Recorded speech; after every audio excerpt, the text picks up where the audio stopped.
চলে এসেছি একটি নতুন রান্নার ভিডিও নিয়ে। আজকে আমরা বানাবো রুই মাছের মাথা দিয়ে অনুষ্ঠান বাড়ির সবজি।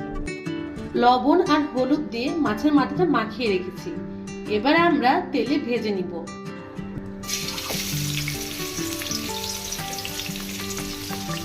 আমরা এখানে সবজি হিসেবে নিয়েছি আলু, গাজর ও ফুলকপি। কড়াইয়ে যে তেল রয়েছে তাতে আমরা সবজিগুলো ভেজে নেব। সবজিগুলো ভালো করে ভেজে নিতে হবে। আমাদের সবজি ভাজা হয়ে গেছে, এবার তুলে নেব। এবার আমরা কড়াইয়ে ফোড়ন হিসেবে দিব জিরা, শুকনো লঙ্কা, তেজপাতা ও গোটা গরম মশলা। এবার আদা বাটা ও জিরা বাটা দিয়ে দিব। সামান্য একটু জল দিয়ে দেব। দিয়ে দেব শুকনো লঙ্কা গুঁড়ো ও হলুদ গুঁড়ো,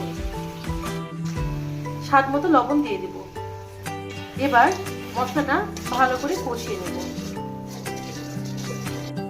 স্বাদের জন্য অল্প পরিমাণে চিনি দিয়ে দেব। আমাদের মশলা কষানো হয়ে গিয়েছে। এবার আমরা সবজিগুলো দিয়ে দেব।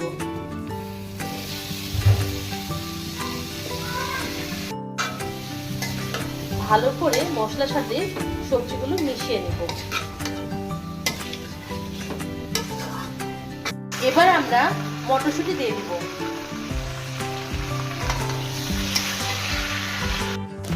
এবার আমরা আগে থেকে ভেজে রাখা মাছের মাথাটা দিয়ে দিব।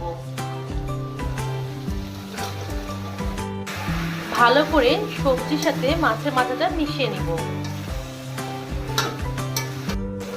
সবজি দিয়ে তেল ছেড়ে এসেছে। এবার আমরা জল দিয়ে দেব।